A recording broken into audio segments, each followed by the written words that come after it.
When Bad Things Happen to Good People by Harold Kushner. Summary from 4-Minute Books, written by Pamela Hobart and read to you by Andy Mayes. One-sentence summary. When Bad Things Happen to Good People explains why even the best of people sometimes suffer from adversity and how we can turn our pain into something meaningful instead of lamenting it. Favorite quote from the author. It is the result, not the cause, of pain that makes some experiences of pain meaningful and others empty and destructive. Harold Kushner.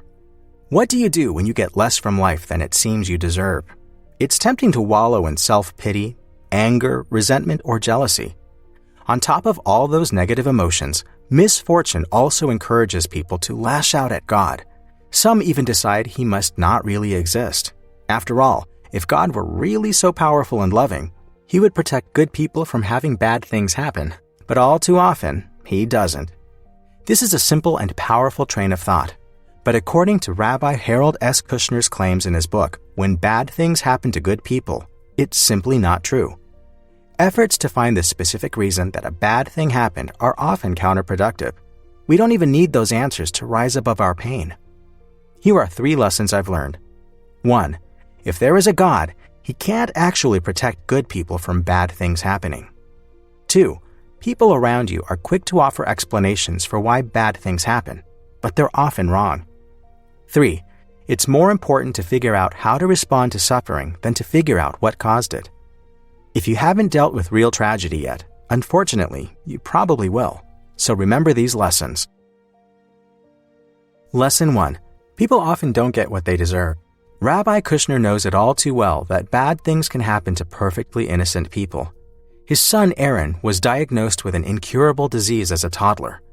The boy suffered from the effects of premature aging for a decade and died at just 14 years old. Why didn't the devastating loss of his child destroy Rabbi Kushner's faith? He realized that God just can't step in all the time to bend the laws of nature and protect individuals from harm.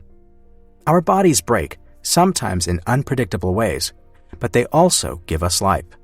Flowing water can sweep away a house, but it also carries hydration all around the world. Gravity can cause a rock to fall on your head, but it also keeps your feet on the ground. Humans wouldn't be able to get around, build things, or make plans for the future if our physical habitat displayed no regularity. Maybe an all-powerful God really does love us. Maybe these earthly realities force him to not intervene all the time in human affairs.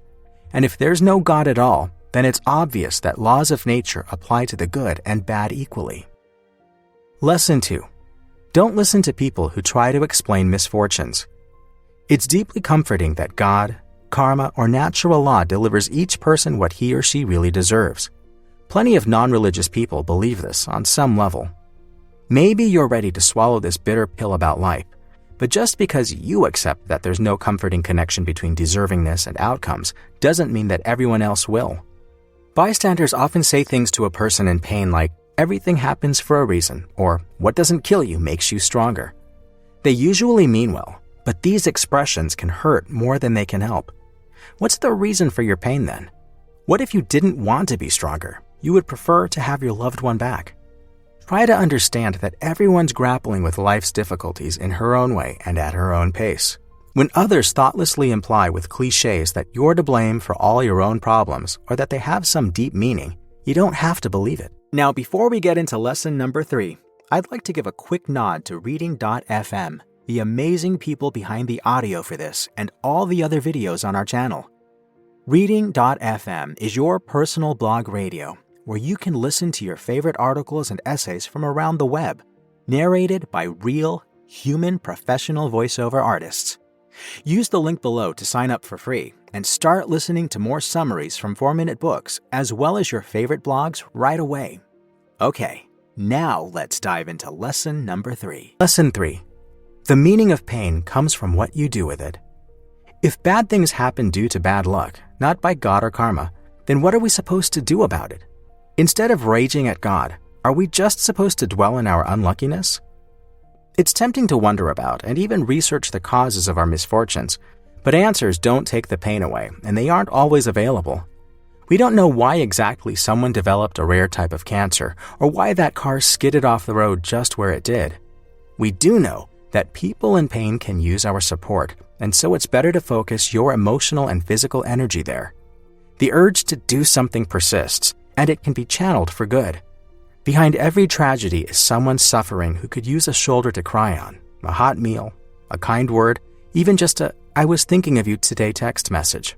There's actually plenty we can do to respond to tragedies moving forward when we stop idly wondering why. As a man of faith, Kushner thinks that people rise up to withstand suffering with God's help. Maybe they can rise above these sad occasions all on their own too. There doesn't have to be a good or knowable reason for each problem we face in order for us to move forward from them wisely.